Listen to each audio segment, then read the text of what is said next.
This is Kanangahape Road, central Auckland. Most people call it K Road. It's dirty, it's seedy, it's subversive. It's also edgy, diverse and colourful. My name is Six. For many years, K Road was my home. I was homeless. Now I edit the K Road Chronicle, a newspaper that gives K Road street people their own voice.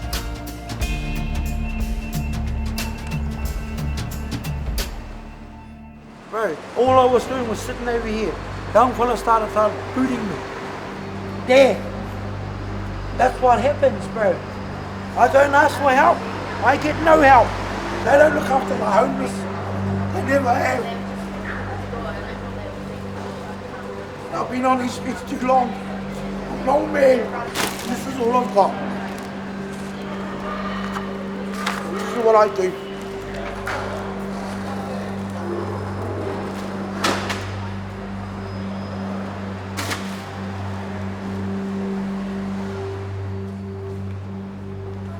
I doubt there's many kids out there going, oh, when I grow up I want to be homeless. It's bloody hard work being homeless. Anybody that says that the homeless people are lazy, I would encourage you to go out and be homeless for a day or two. A lot of guys out there would love to have a job, but you know, through mental health issues, drug use, they're unable to integrate with society. I've seen so many things happen on the street, it's not funny. I had a mate who just died last week, Willie. Bro, he died of a heart attack. Looking back, I guess I was probably in a very self-destructive phase of my life. You know, I had my own home, mortgage. Then you lose your job, you can't find another one, you can't pay your bills, you get into survival mode. And then one day you wake up and it's like, I'm on the street. I was homeless off and on for 6 years.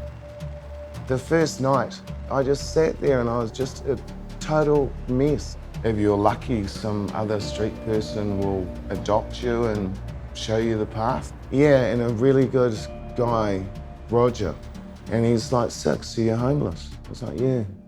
He goes, where you got to sleep? I was like, nowhere. And he took me to his little hovel, which was quite a nice little cave. It's kind of one of those spaces that gets created when buildings go up and kind of gets forgotten about.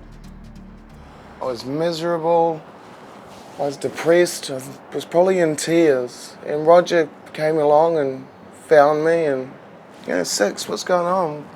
What's happening? You got somewhere to stay? No. So brought me here. He gave me somewhere comfortable to sleep, shared his food with me, gave me a blanket. That's when it comes down the street far now. You know, they look out for each other. They also rip each other off. The sad part about Roger's story is he wound up taking his own life through fear of losing his Housing New Zealand property through meth use. So, yeah, rest in peace, Roger. After a few days, I tried living in a cemetery. I thought the idea was to isolate myself, get myself away out of sight. For a while, this was home. But after a few months, I actually realised I'd made myself more vulnerable by isolating myself. And I woke up one morning and my pack was gone. Now the distressing thing about that is I was sleeping on that pack. That's my freaking home. That's everything I own. I've seen grown men, like tough guys, you know, guys that have been in jail and, you know, they can handle themselves, and yet they're in tears and their stuff is gone.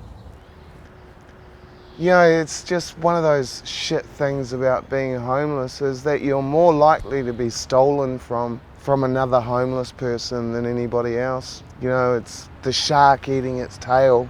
Blame it on upbringing, blame it on whatever you want, but you know, at some stage in life you have to take responsibility for your own actions. After that, I moved to K Road, which was safer because I was surrounded by a community. We like to be part of groups. So you develop your street whānau. They're the people who you will share your last cigarette with. They're the ones who want to cuddle up to you just because they want another body to keep warm. Eventually, after 6 years on the street, I got housed. You're no longer homeless. You're suddenly in a completely different situation, which comes with a whole different set of restrictions and rules. It's really difficult to explain. It's like being happy and sad and angry and frustrated and just feeling all these different things all at once, and then that combines into this single feeling of being overwhelmed, and really all you want to do is just sit in a dark room and kind of bawl your eyes out. And if you're anything like me, you've made so many stupid decisions, made so many mistakes along your path to get here, you're just petrified that you're going to f*** it up, that you're going to get kicked out. Like my poor mate Roger, he just couldn't stand the idea that at any time they were going to come down round and do a meth test on his house, and took his own life. There's not a lot of good things about being homeless, but one of the good things is that it's an opportunity to redesign yourself. It's an opportunity to reinvent your life. For me, it's not about being transgendered or rainbow. It's just a natural part of my journey. It's part of who I am. And if I didn't continue to develop into who I am, I don't think I would have still been here. My mum had a hard time when I came out. There's that we feel like you're dead. The person we knew is not here anymore. And yeah, maybe that's true. But the person that was here before was very miserable, was very unhappy, was not a nice person to be around. Before you start hormones, it's like the radio station's never quite on station. It's always a little bit off frequency. And all of a sudden, it's like somebody tuned the radio in, and you can hear high definition. I have my homeless kit at the ready because if for whatever reason I wind up having to leave here in a hurry, I know I've got everything I need to survive.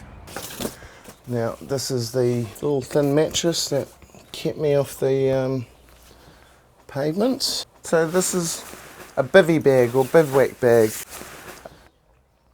Well, I got the New Zealand flag because I thought it'd stop people from pissing on me, which kind of did. It's funny, people will piss on a human being, but they won't pee on a flag. Go figure. People actually pissed on you. Yeah. Been pissed on, I've been kicked. But probably the worst was these two guys, maybe in their late 30s, early 40s. They thought they were the bomb. And they're like, oh, why don't you get a fucking job, you loser? And I was like, where are these jobs? Where are they handing out jobs to overqualified transgendered homeless people? While I was homeless, I was also studying journalism. So when it finally sunk in that no one was going to give me a job, I decided to give myself one. I started a community newspaper. I called it the K Road Chronicle. I run it on the smell of an inky rag with a bit of support from the local community. It's really important to me to tell the stories of the homeless people so that we can see that they're people too. They're people with hopes and dreams and ambitions. There's somebody's child, there's somebody's parent, there's somebody's aunt or niece.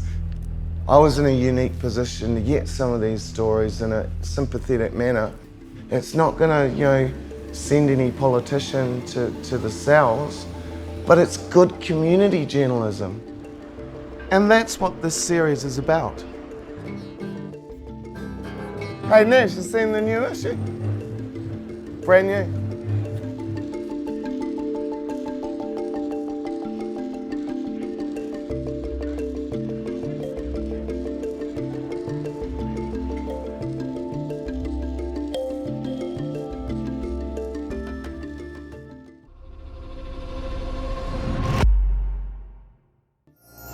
Supporting local content so you can see more of New Zealand on air.